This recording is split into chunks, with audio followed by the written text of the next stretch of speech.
You're listening to a Mamamia podcast. Mamamia acknowledges the traditional owners of land and waters that this podcast is recorded on. Welcome to Mamamia Out Loud. It's what women are actually talking about on Wednesday, the 6th of September. I'm Holly Wainwright. I'm Mia Freedman. And I'm Clare Stevens. And on the show today, the latest celebrity divorce comes with a heavy dose of millennial nostalgia, but why is the wife the one getting the villain edit? Also, more than 4,000 women in one Australian state have submitted their negative birth stories to a landmark inquiry. So what, if anything, needs to change? And, oops, wrong chat. A group chat truth bomb that will change the way you make plans. But first, Mia. In case you missed it, everyone is really mad with Qantas right now. One of Australia's most trusted and adored brands is now one of the most distrusted after a few weeks of pretty bad revelations about the company. The Australian Consumer and Consumption Commission, the ACCC, launched action in the federal court on Thursday against Qantas, alleging that the national carrier had engaged in false, misleading or deceptive conduct by selling tickets for more than 8,000 already cancelled flights between May and July last year. And the ACCC is seeking to penalise the airline by more than $250 million. There are very hefty fines for doing such things. Yesterday, the CEO, Alan Joyce, stepped down saying that the new CEO, a woman called Vanessa Hudson, who's been with the company a long time, needed some clear air to help rebuild trust with its customers. But Joyce is expected to be paid about $24 million this financial year, including a $10 million bonus and his base salary. Qantas Group recently announced its first full-year profit since COVID, and it was a big number. It was about $2.5 billion. So lots of cranky people. I have been sort of seeing snippets of this story, and then I got really, really into it. And the idea of a man being paid $24 million for a financial year in this cost of living crisis, when they laid off so many people during COVID, is so disturbing. I just don't see how anybody needs that kind of money. I mean, the way capitalism works is that if you run a company and create that much money for shareholders, then you get a big chunk of cash to say thank you. But what he did was naughty, and Yes. Bridget McKenzie called him out on it because he did a thing where the years that Qantas didn't make money, he kind of postponed his bonuses and then he took them all when the company was profitable again. He also had sold about $18 million worth of Qantas shares recently. This is a little bit of an example of we get to all blame Alan Joyce now for all of this because he's stepped down. And as we know, the person coming into his job is a woman. So we could definitely make the glass cliff analogy there. But also we need to remember that it's not like Alan Joyce just sat in a room and just made all this shit up on his own. I think sometimes when we get these storms of negative publicity, it's very convenient to be able to scapegoat one person rather than looking at maybe the entire system. The entire business and the government that assisted them. Girl, I'm just in love with you. This week it's been reported that after 4 years of marriage, one of the Jonas brothers, Joe Jonas, and actor from Game of Thrones, Sophie Turner, are divorcing. And what everyone's talking about is the direction this narrative is going with the demonisation of Sophie Turner. Reports started earlier this week with rumours that Joe Jonas had retained a divorce lawyer. And the way these celebrity stories work, whenever you hear that one party has retained the divorce lawyer, the idea is that they're the wronged party. So that was interesting that came out. People were combing through photos and noticing images where Joe and Sophie weren't wearing their wedding rings, but then he'd be wearing it. And then the day the divorce news officially broke, he wore his ring on stage and Sophie was in the audience. Tell me why I need to care. I don't even know really who these people are. I know Joe Jonas, the Jonas Brothers, something. I am also too old for the Jonas Brothers. However, this is what I find fascinating. Once we learn about a celebrity divorce, the speculation begins about who's at fault. And months ago, it was reported that Joe Jonas was caring for the couple's 2 young children pretty much all of the time, even though his band was touring around the US. An article in the Daily Mail said, "It's unclear where Sophie has been or what has caused the arrangement, leaving Joe to reportedly take the lead." Maybe it's that he's the children's father, but anyway, Sophie, shockingly, had actually been working. She's the lead in an upcoming British drama currently being filmed in the UK. But sources have told TMZ she likes to party, he likes to stay at home. They have very different lifestyles. Ugh. I would like to translate that. The thing about this, Mia, and I'm with you about the Jonases, it's interesting though, when I used to make Lowbrow, the pop culture podcast I made that was about a generational split, the Jonas brothers for young millennials and older Gen Zs are very important. Very iconic. You know, they had crushes on them, but they followed their personal lives massively. And they are a band, if we can call them a band, I suppose we can, who have managed to transition sort of from teen poppy pop dudes to having quite successful careers. Their concerts sell out. Everyone was so excited they're coming to Australia next year. And they've also had this kind of image overhaul in the past couple of years as real wife guys, because they're all married now, right? Obviously, Joe Jonas and Sophie Turner, their wedding was huge. They had 2 weddings. Priyanka Chopra is married to Nick Jonas. Also, that wedding was huge. And the other one's married, but I can't remember who to. No offense, sorry. And their wives are in their music videos. They're in their photo shoots. They've really kind of hung their hats on the fact they're not boys anymore, they're men, they're dads, right? As soon as I started seeing these headlines this week about Sophie and Joe, and again, Joe couldn't pick him out of a lineup, but Sophie I know because she's an English actress and she's Sansa Stark, it was so clear what the narrative is. Because as you say, Mia, the dog whistles here are partying, which means drugs. Like I'm not saying that, I'm not defaming Sophie, but that's what in tabloid world, that's coded language for drugs. Mental health is being thrown around a lot too. And this is one of those things that's such a double-edged sword. We talk about how great it is. Young women in particular can talk about their mental health struggles now.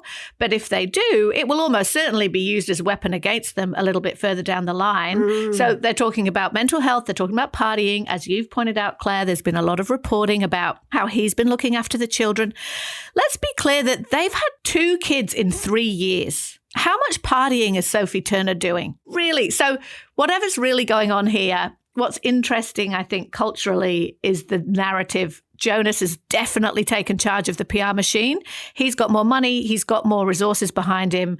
He obviously wants to fight about custody. So it's really interesting to watch like the PR machinations kicking in. I'm obsessed with the competition that seems to be playing out about who is working more. So TMZ, in their report about this, listed Joe's accomplishments, writing he's gone on tour with his brothers recently and is scheduled to perform through the winter.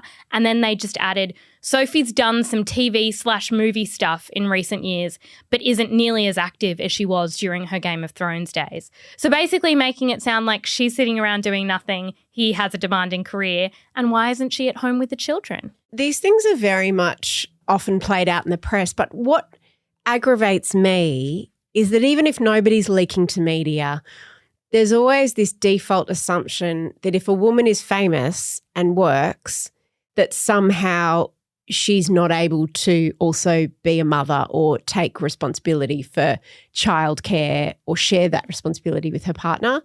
And so it sort of comes back to this idea that I think we all internalise in a way, and it's the root of mother guilt, that a good mother is one that's with her children all the time. I think that that's a weak point for us culturally, because I know that's what a lot of my guilt is from. It's from this idea that I absorbed through our culture, even though my mother worked outside the home, that I couldn't be a good mother. Like that idea of being, oh, I'm a full-time mum, meaning I'm at home all the time. Like even if you're not with your children, you don't stop being their mum. I think that's 100% true. But also, if you look at Sophie and Joe's wedding pictures, and let's remember these are young people, like Sophie Turner is 27 now. They've been married for longer than 3 years, I think. You know, we're obviously together before. So we were talking about young people.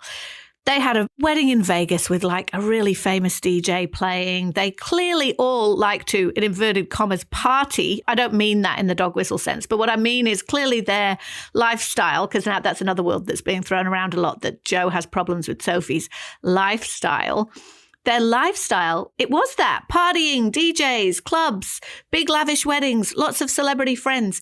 You can see the tone shifting in this reporting that for a young mother, that's not appropriate. Do you know what I mean?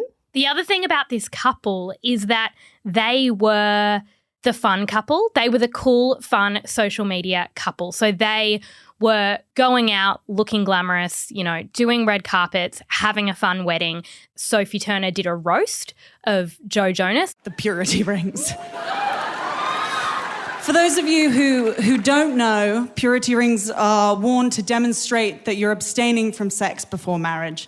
And the Jonas brothers, they all had them. Look, Joe Jonas wasn't just sticking his fingers in some dumb metal rings. He was sticking his fingers in co-stars, actresses, and even a supermodel or two.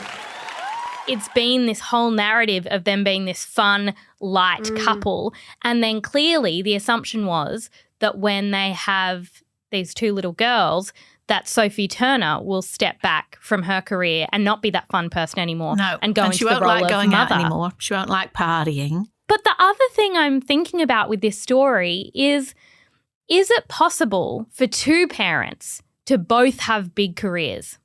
To me, I'm like, okay, so Joe's touring and Sophie is working on a British TV show, which apparently is not as important.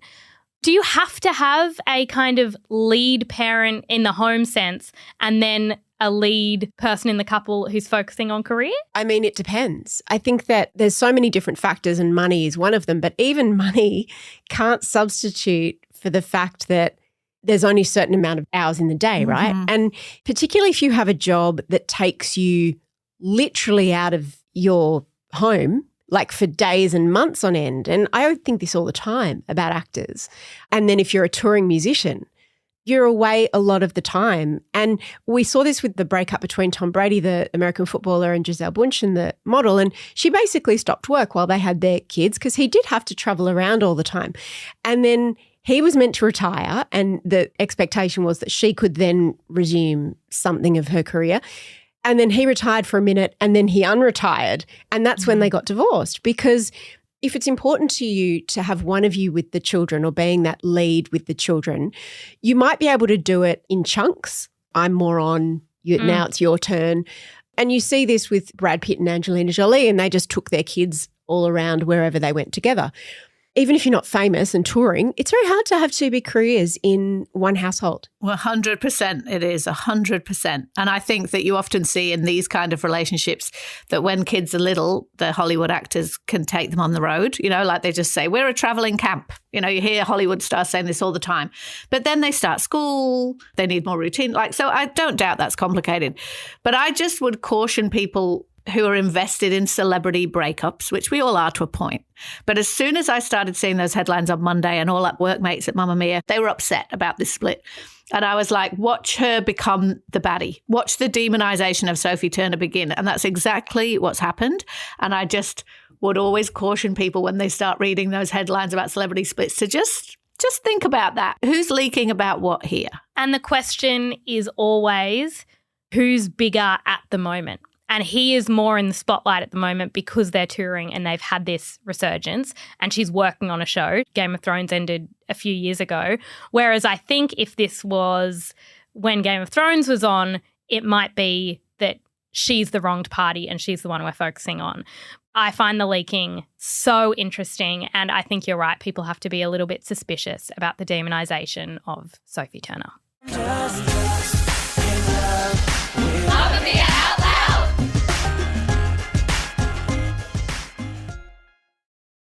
Thousands of harrowing submissions laying bare the impact of birth trauma. I got bullied into forceps without consent. I was not informed my son was in distress. I have nightmares most nights, recurring flashbacks, and struggle to leave my daughter. That's the ABC reporting on a landmark inquiry happening in New South Wales right now. So more than 4,000 women have submitted their stories to the inquiry. And just to explain quickly kind of what it is and what it's for, it started on Monday. It's called a select committee. And basically it means it's a special group that's been put together with people from all kinds of perspectives to discuss the issue of birth trauma. And then what will happen at the end of it is a report will be published that has various recommendations about what needs addressing and what things might need to change, right? What's birth trauma, if you're wondering? It's a term that refers to the emotional and psychological injury experienced during or after childbirth. And as you heard in those read by actors submissions in that grab from the ABC, very varied. Among the 4,000 submissions this committee is working through, many of them are from women and mothers, but some of them are also from midwives and obstetricians, and a really wide range of experiences on these issues, right? It's very complicated, but some of the main things that are being discussed here are the term obstetric violence, which has become a more commonly used term recently. There was a report that's part of this inquiry that is disputed that claims that 1 in 10 women who they interviewed had said that that's what they'd experienced, obstetric violence. But the Royal Australian and New Zealand College of Obstetricians and Gynecologists actually say we need to really be careful about using that term. They say, while RANZCOG acknowledges that interventions can cause harm or psychological stress to the patient, the term obstetric violence implicates that the obstetrician intended the harm, which is unfair and vastly incorrect. Also, there's an argument about whether reported birth trauma is on the rise because of this combination of factors, one of which might be a stretched health system that means that continuity of care, which is what nearly everybody involved in this, obstetricians, midwives, women themselves, agree would be the ideal situation, which is that a pregnant woman sees one health professional or a group of health professionals throughout her pregnancy and birth, is almost impossible to deliver. And also, the New South Wales AMA says an unrealistic expectation of the birth process has been exacerbated by social media and the prevalence of birth plans. They say messaging from social and mainstream media often delivers a false perception that a woman will have a high percentage chance of following a birth plan and achieving a normal or perfect birth, their submission said.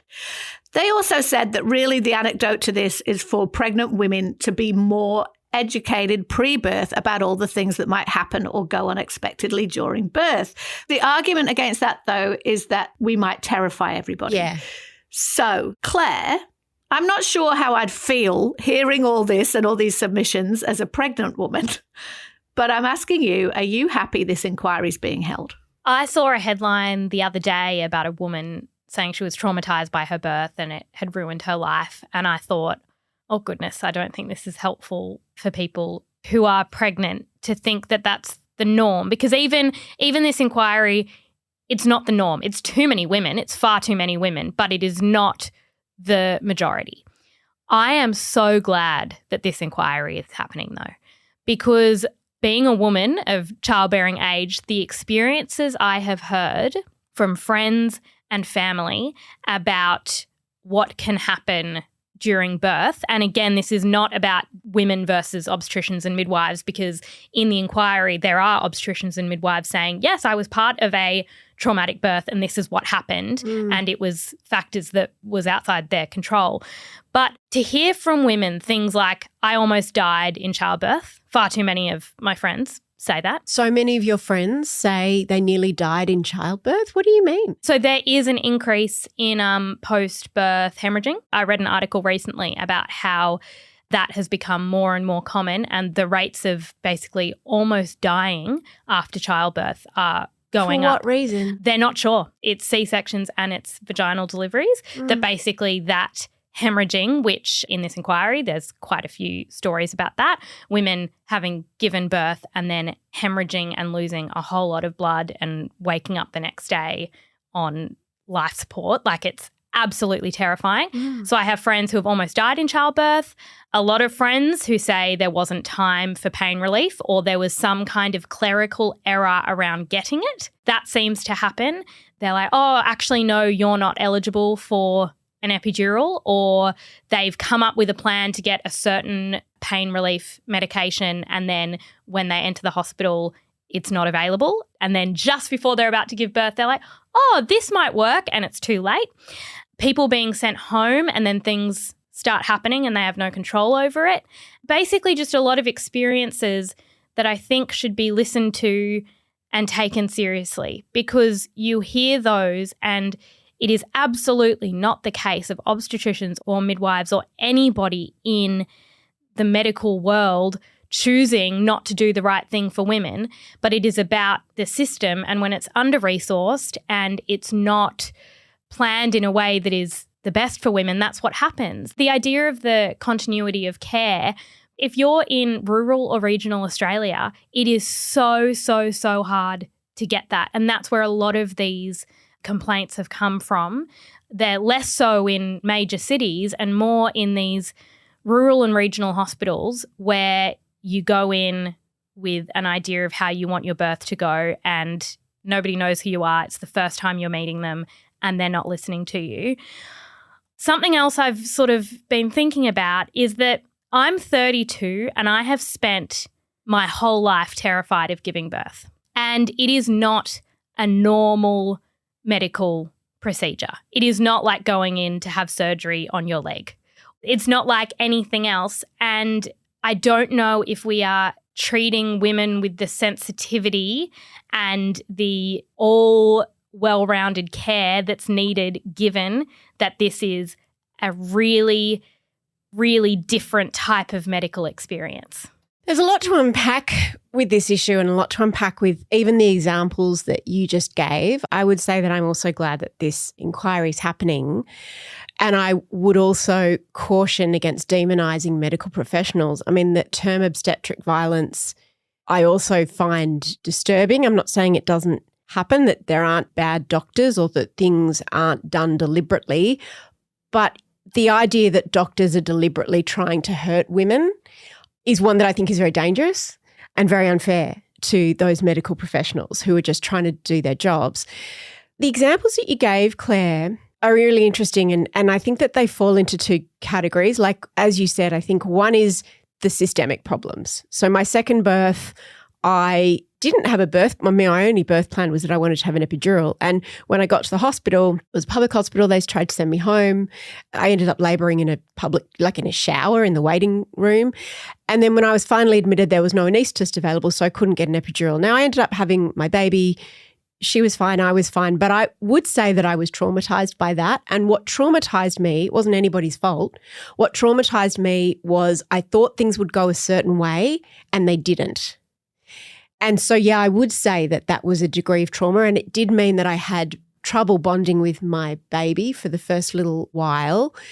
But again, that was a systemic problem. There weren't enough anaesthetists there, right? But it was also, I wasn't prepared for an outcome that I couldn't control. Like, I just assumed if I wanted to have an epidural, in the same way that some people just assume that if they don't want pain intervention or they want to have a vaginal birth, that that's what will happen. So I think that there is a degree of trauma in your expectations not being met. That's what they're referring to when they say that the popularity and the prevalence of birth plans might be exacerbating this, because that means that more women are planning exactly how they thought it was going to go. So then there's more gap for surprise. Yes, exactly. And I think trauma can live in that surprise. But Sophie Walker, who hosts Australian Birth Stories, she wrote a brilliant piece in the Sydney Morning Herald about being one of the 3 Australian mothers who suffers from birth trauma.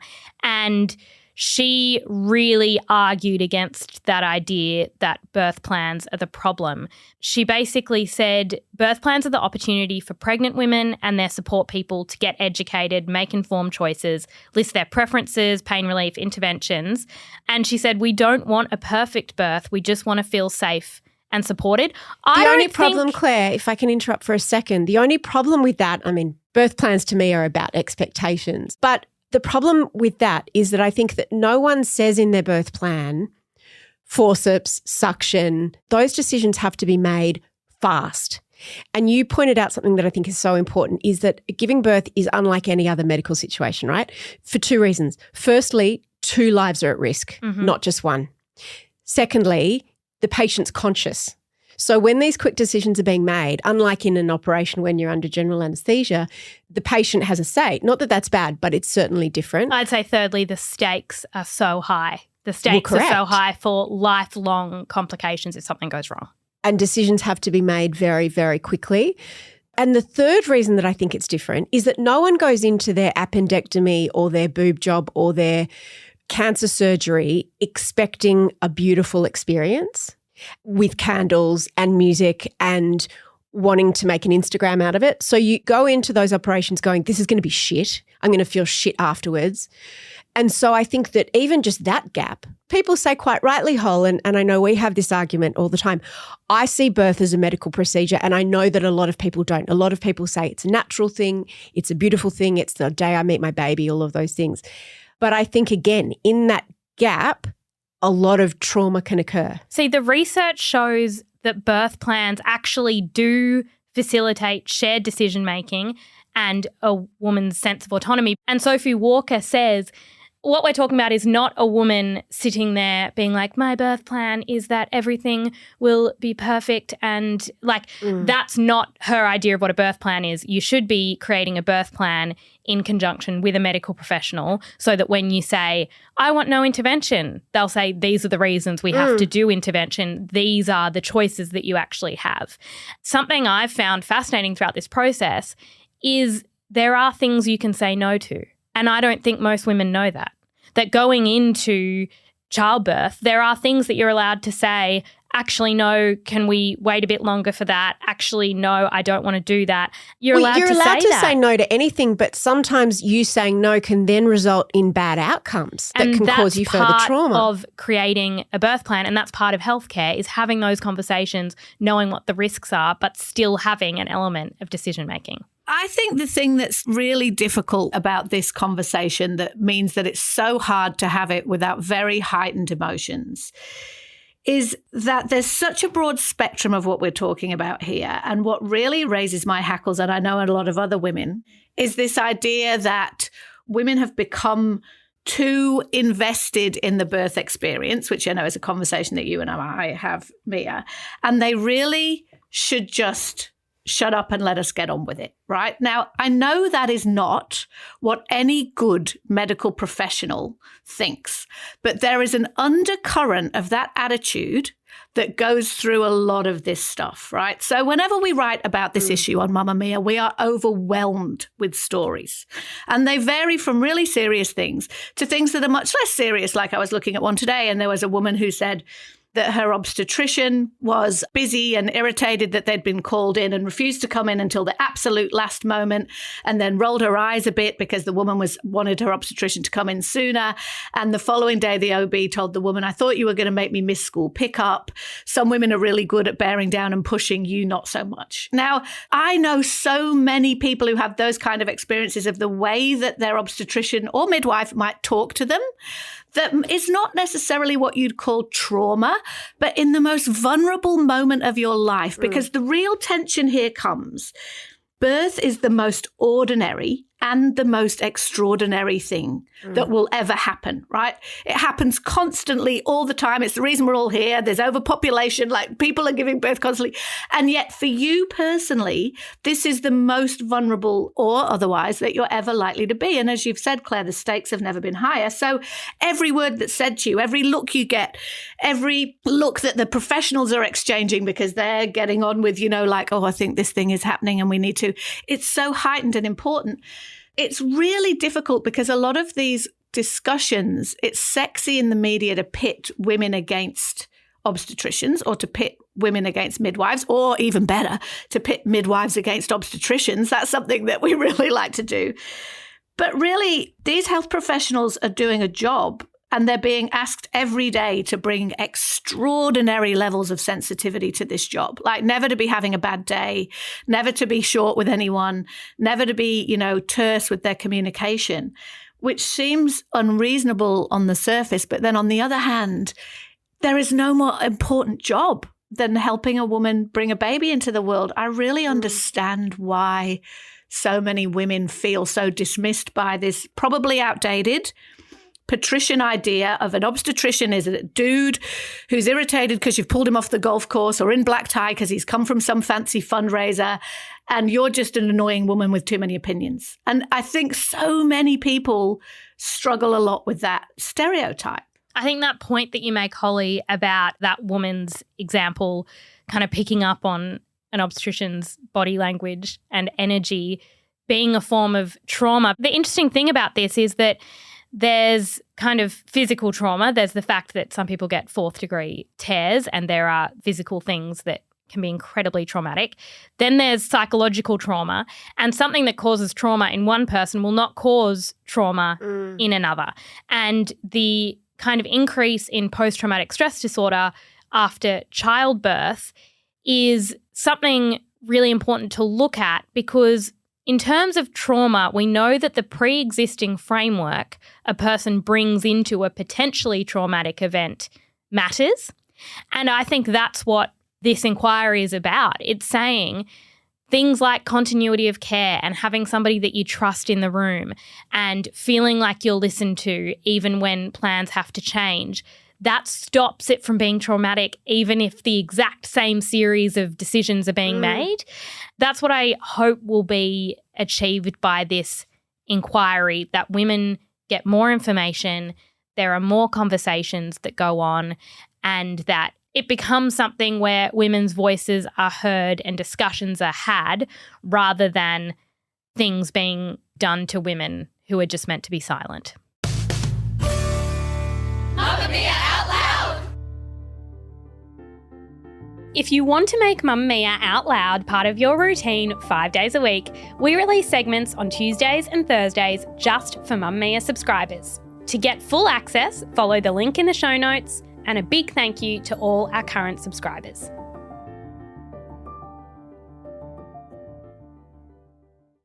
As more and more of our interactions with our friends and family move to group chats, we're starting to notice certain problems that can arise. And this week, a viral TikTok by a random person called Catherine articulated a very specific question of etiquette in the group chat. Here's what she said. I am becoming anti-group chat. I think that it visibilizes dissent. And what I mean by that is when someone drops a random proposal into a group chat, like, hey, anyone down to go to the park on Thursday? That message becomes quite vulnerable to the first person who chooses to respond. Because if the first person that responds is like, yeah, I'm down, I'm in, then a positive sentiment gets attached to those plans in the group chat. Maybe it picks up momentum, it snowballs into something bigger. But when it goes the other way and the first person replies back negatively, like, I can't go, sorry I can't, I have plans, I'm busy, then it kind of snowballs and picks up momentum the other way, where sometimes I'll be the last one in the thread that hasn't replied yet. And I'm like, damn, no one else can go, so it's up to me if this plan happens or not. Oh, this is very, very true. So Catherine's plan, she says at the end of this TikTok,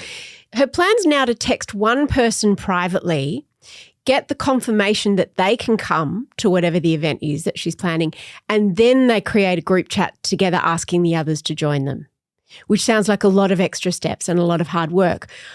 Holly, what do you think about the politics of the group chat and how the power of that first person to influence the way it all goes? It's one of those things that you hadn't thought about. And then I was like, yes, yes, yes. I know I'm an outlier here, but I'm not a massive fan of group chats, because I think, you know, within most group chats, there's a level of how well you know everybody. There's a kind of disparity there in how you might talk to someone, or how polite you have to be, or whether they're going to take you out of context because they can't hear your tone.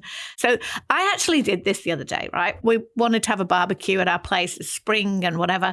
And I started a group chat with a group of friends, and I was like, thinking of having a barbecue on this date.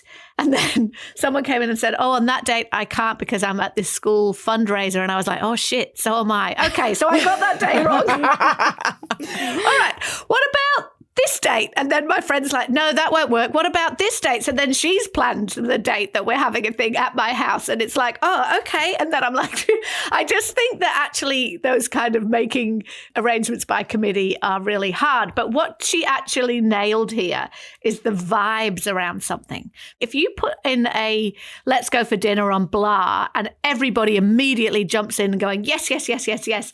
We all think, yeah, that dinner's going to be amazing. The vibes of that dinner are very strong. But if there's a big pause and no one answers for ages, and then one person comes in and goes, sure, I think I can do that, the vibe is pulled down. The risk here for conflict and insult is huge. I always find the most awkward thing, say you've got 5 people in a group chat and someone's put out a dinner invitation. One person immediately is like, oh, I can't come, but the others can. Then you change the date and everyone can come except for one other person. And it becomes obvious that one person not being there matters more than another person not being there. The hierarchy of the group It's like, chat. it's not a vibe if so-and-so isn't there, but it is still a vibe if so-and-so isn't there. Then there's the dilemma of when one person cancels. Yes. Or says, you go ahead without me. And you're just like, oh, no, but I don't want to do that. Do just it without you. It was without that very person. dependent on that individual being there. The other thing is I've got a group chat at the moment where, I mean, I have never initiated a group chat in my life. So, Holly, I applaud you. Although you doing that group chat, like, I feel uncomfortable about it because you're not a group chat initiator. I make so many. That's why I screwed it up. And I picked this date out of the air that then I couldn't even do. And it's like, actually, don't worry about it. I'll never do it again. I'm always making group chats. I know. I made one with you two the other day. You are. Mia likes to really divide the group chat by theme, by like so true. Group. It's very good. But I've got one at the moment where somebody started a huge group chat. By the way, there should be a rule about the maximum number of people in a group chat because this just had too many people. It was like 15 people. And it's like, hey, let's do this thing. No one's responded. It's been like a week. Oh, that's awkward. But I think it's because there's too many people. If I'm like, yeah, I can go, and then somebody else that I don't know is going, then it's just not the event that I want to attend. Because no one wants to commit. No one wants to commit because we don't know. What do we think is the solution to this? I totally agree that what it has to be is somebody getting another person on board so that there's already a pre-existing vibe. So you are going me. 2 people does not make a vibe. No, it does actually. I genuinely think it does. If it's me and Sarah are doing this thing, who wants to come? Okay, it's you and Sarah. I feel safe. I feel safe in that. So I think you've got to kind of recruit somebody else. I also think we have to accept that sometimes there's going to be a fail rate. Like you're going to put stuff out there and sometimes it's going to work. And then other times you're going to put it out there and it's going to fall flat. I've got an example of when Holly breached group text etiquette all the time. Last week or the week before. Shit. We were meant to have a group dinner with Holly, me, our friend Kate DeBrito and our friend Jackie Lunn. Thanks for the invite. The 4 of us are a combo. You have to be Gen X. You're too young. Fine. We have these dinners every so often and it's always very dependent on Holly because she lives not in the city and so it's dependent on when she comes down. Mm-hmm. So she gave the dates that were possible. We all agreed on the date. No, this is fine. And then she had to cancel because she realised she double booked, right? Yeah. Which is fine. These things happen. But the breach of etiquette was that she's then responsible for rebooking it into the diary. You're right. Yeah. And she didn't pick that up. She didn't pick up that baton. I fell over. Okay, I'm going to do that straight away. You know, we've been talking about modern etiquette. That is a very important one. You're absolutely right. The person who fucks the plan is responsible for recreating a new one. I totally agree. But it is always very interesting to find out whether or not you are the vibe. Because in that situation, if it's like Holly can't come, like something happened a few weeks ago where I think you guys were going to visit Luna and Holly couldn't come. It's sick. like thing doesn't happen. No, because Holly is actually important part of the vibe. But what if, how would it feel for Holly if it's like, oh, can't come? Okay, well, we're all going along without you. I told them to go anyway. Because I didn't want to be responsible for blowing up the glory of the Generation X dinner. So I was like, you guys go without me, but they didn't. Holly, I think that's so flattering that you are so crucial to the vibe that the event actually hinges on your attendance. I don't think I'm that crucial to any vibe. Out loud, as we want to hear from you, how do you navigate group text? What are some other points of etiquette? Maybe we need to create some kind of manual of group text etiquette. Absolutely. That's a great idea. Claire, you've got a recommendation before we go. I do. It is a book called The Villain Edit by Alicia Aitken-Radburn. So I read this a while ago. I got an early copy of it. And once I picked it up, I could not put it down. It's a memoir about Aitken-Radburn's experience on The Bachelor and then 2 seasons of Bachelor in Paradise. Would I remember her? Would I know who she was? If you Googled her right now, you'd remember her. So she was on the 2018 Honey Badger. The Honey Badger season of The Bachelor, which They were mean girls. I don't want to say it was the last brilliant season of The Bachelor, but it really may have been the last brilliant season. She was on that, and there were 3 girls kind of cast as the mean girls, and she was one of them. She got what she refers to in this book as the villain edit, but she's also incredibly self-aware and acknowledges that she did things and said things she shouldn't have done.